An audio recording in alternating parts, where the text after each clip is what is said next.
تلویزیون کانال 3 فرانسه 27 نوامبر 2020 یک دادگاه فوق‌العاده در آنتورپ بلژیک آغاز شد که به تلاش برای حمله انفجاری به گردهمایی سالانه مخالفان ایرانی در ویلپنت مربوط است.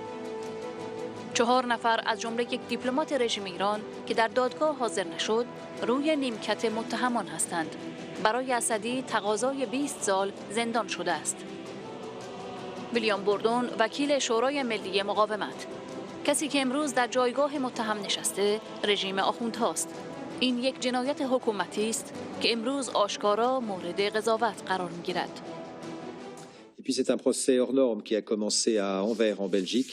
Il concerne une tentative d'attentat en Seine-Saint-Denis. C'était le 30 juin 2018. Ce jour-là, un attentat à l'explosif visait le rassemblement annuel de l'opposition iranienne à Villepinte. L'attentat avait été déjoué in extremis en amont à Bruxelles.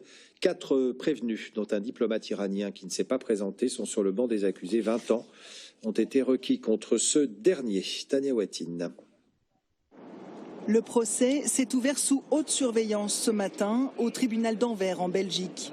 Pour les Moudjahidines du peuple, mouvement d'opposition iranien basé dans le Val d'Oise, c'est un moment historique. Après 40 ans d'exportation du terrorisme, pour la première fois, un officiel du régime iranien comparaît devant un tribunal.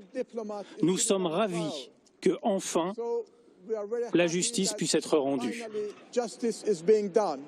Petit rappel, ce 30 juin 2018, au parc des expositions de Villepinte, des milliers de sympathisants de l'opposition iranienne sont réunis autour de leur leader, Mariam Rajavi. Des Iraniens venus de toute l'Europe, mais aussi des soutiens célèbres, comme Ingrid Betancourt ou Rudolph Giuliani, ancien maire de New York. Et ils auraient pu mourir.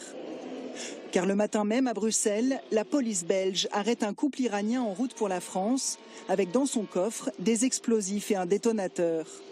Très vite, l'enquête mène à l'organisateur présumé, Assadollah Assadi, diplomate iranien en poste à l'ambassade de Vienne. Pour les avocats des 20 parties civiles du procès qui s'ouvre aujourd'hui, ce ne sont pas les 4 prévenus qui ont fomenté l'attentat, mais Téhéran. Symboliquement, qui va être présent dans le box, c'est le régime des Mollahs lui-même, car c'est bien en quelque sorte un crime d'État qui va être jugé aujourd'hui à Anvers. Une peine de 20 ans a été requise ce soir contre le diplomate iranien. Le délibéré sera rendu début 2021.